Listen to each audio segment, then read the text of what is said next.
Hi, this is Jen Lasser with Adobe Analytics Product Management. In this video, I'm going to be introducing a new integration that we're releasing between Audience Manager and Analytics. The new integration is going to allow you to share segments from Audience Manager to Analytics to inform the behavioral data and analysis that you're doing in Analytics today. A few examples of how you can use this integration and what types of data you can share from Audience Manager. You can integrate things like demographic data from third-party data providers. You can integrate campaign data from ad servers if you're pixeling your creative and tracking offsite impressions. And you can also onboard CRM data as well, which is more of a time-based approach to customer attributes. This is a real-time integration, and it completes the handoff between Audience Manager and Analytics. Server-side forwarding allows Analytics to send data to Audience Manager today. This integration will allow Audience Manager to share data back to Analytics. And this is the first productized integration between a DMP and the Analytics engine in the marketplace, so we're really excited to bring this to our customers. So I'm going to jump in and show you how to set up this new integration.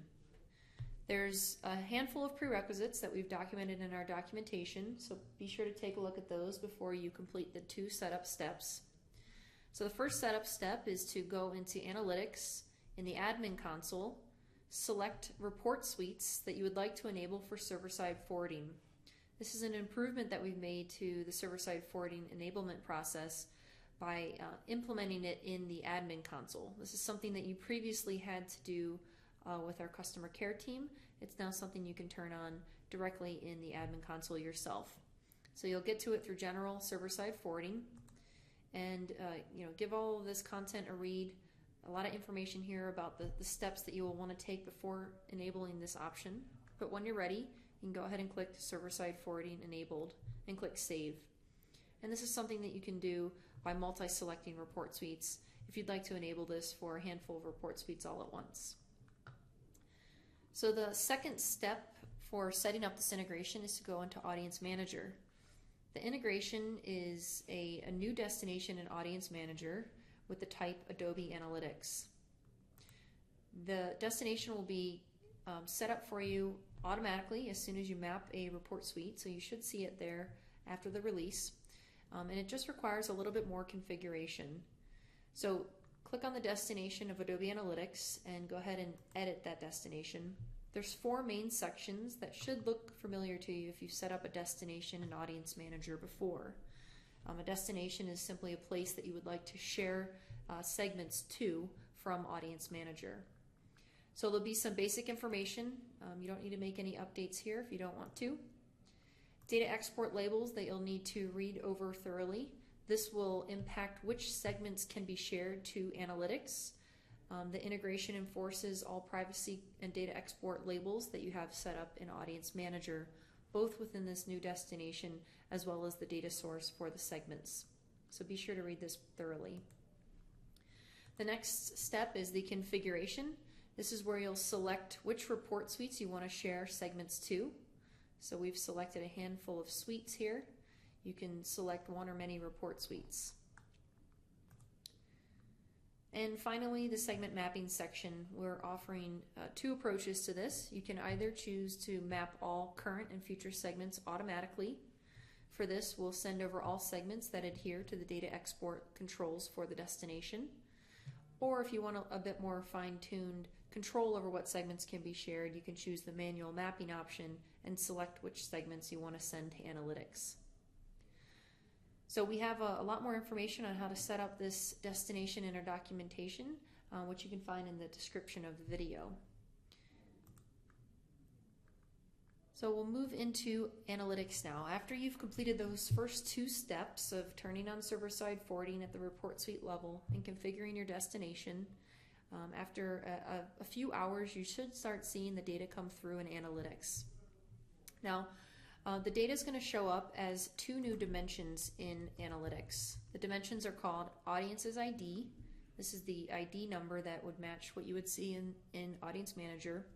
And Audience's name, which is a friendly name classification of that ID. The name is probably the one you'll want to use more in reporting, since it does produce friendlier names for your analysis. So here I'm showing an example of using this new dimension in freeform tables.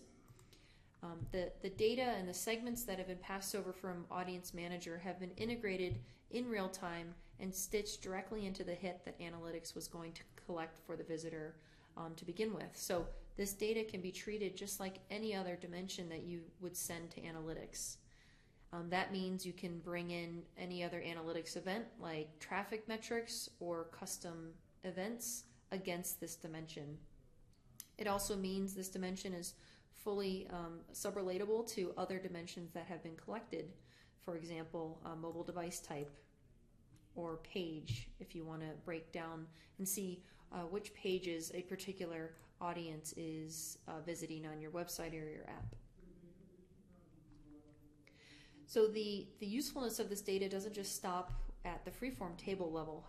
It can be extended to all the other features that we offer in Adobe Analytics as well. This means you can bring in the dimension to something like a flow visualization. Because the data is passed over on a hit-by-hit basis, you can use the flow visualization to see how a visitor might be progressing through various segments that you've created for them.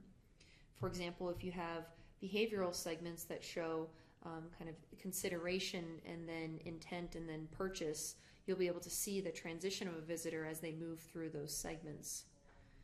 So for example, here we have a few AAM segments, so we're able to see that a visitor was in the modest income segment, and then later on in their hits they moved into an IT professionals segment. One thing to note, the Audience Manager dimension is really a reserved list var in Analytics, which means one visitor could be part of many audiences on one hit. So you'll see that when you're looking at a freeform table. For example, your visitor counts may not add up if you look down the column here. This is not something you'll want to sum up because one visitor could fall in many different audiences. So a couple other ways that you can use this information. Another one is the Venn visualization. So this is something that hasn't been possible before in Audience Manager. You can now visually see the overlap between the audiences you've created. So here we're showing a couple of the Audience Manager AAM segments overlaid with an Analytics behavioral segment for natural search visitors. Another great way to use this newly incorporated data from Audience Manager is in segment comparison. Segment comparison allows you to deep dive on two segments within Analytics to understand the similarities or differences between what makes each of those audiences tick. So what you can now do is bring in the Audience Manager dimensions and compare those as well. For example, here we've brought in two different of the audience name AAM segments and built a segment comparison from there. A quick way to do this without having to create a segment is just to open up the dimension itself and drag and drop over those items into segment comparison. That will go ahead and create segments for you without you having to leave the workflow and go to the segment builder. So the fact that these new dimensions can be used in segment comparison also means that they can be used in the segment builder themselves. So if you wanted to create a segment that joined together both the audience data with behavioral data that Analytics is collecting, like mobile device type for example, you could certainly do that within the segment builder and then use this segment in reporting or even publish it to other Experience Cloud solutions using the option down here below. So again, we're really excited to bring this new integration to the Analytics Cloud. We hope you get a lot of use out of it and take advantage of the data handoff both from Analytics to Audience Manager as well as Audience Manager now back to Analytics.